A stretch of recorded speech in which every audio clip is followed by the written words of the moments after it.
So here's our Nearpod interface for the lessons. So my lessons at the top there. So my students would be on the IT computers in the suite, but they could access it on their phones and they could go via a student-paced lesson, so I can encourage them to lead the lesson. But in this case, I did a tutor-paced one. So I'm going to resume it here, and they would put the code in to access the lesson, but I can also post that on different media if it was needed to.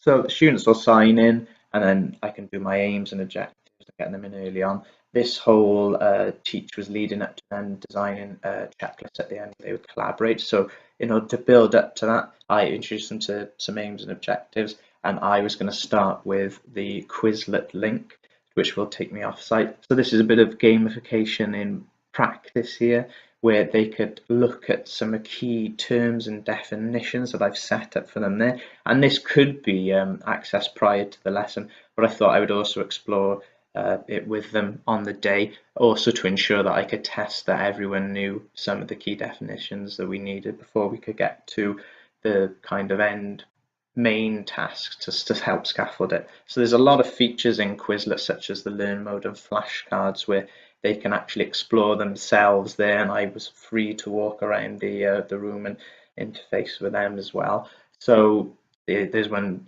example of some of the definitions there.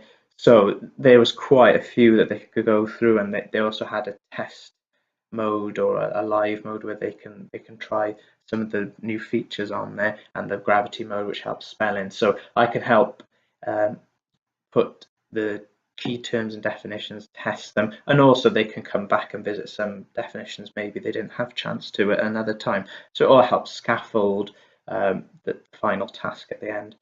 So Socrative, similar again, perhaps a more professional version, not as gamified as such. So they again would log in using a number as per Nearpod, and you've got all these different functions. I would use it as a quiz one, but you've got space racer and exit ticket, short answer, true and false, multiple choice. So here's my quiz that I used on the day. So they would access that, and I can view their answers as they're going on. So I obviously use a mixture there, so there's multiple choice questions, which also includes some explanations that I could display or not display on the day there. So there's a few more.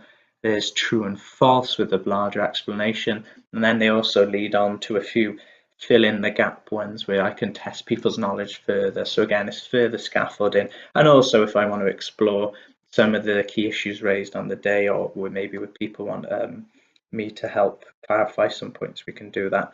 And what's great about this as well as Socrative as well as Quizlet is you can view the reports afterwards, which we'll discuss later. So that's pretty good. So Nearpod has quite a lot of other functionality, such as embedding links here. So I put a chapter in the code of practice that they could explore. Again, they could do this before or after, so there's more time to explore than to prep. I wanted to cover this. And this led to me wanting to use an Edpuzzle, which unfortunately on the day was blocked by the health authority because of the video, so I had to skip over it and use manual examples rather than the online capability. So always prepare for your backups.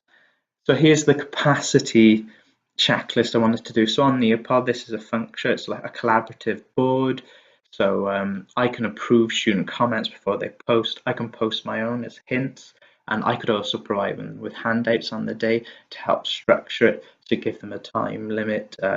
Really, I wanted to kind of gauge their learning, see how they work together to come up with some of the key points to help design the checklist in the end. So we could take this away afterwards, we could publish it, share it, set a time limit to do it, revisit it, and then maybe get something put together they can use in their practice. You can use Nearpod to catch quite a lot of feedback and assessment criteria. So for example, here I actually decided to capture the feedback via Nearpod, which we'll review later.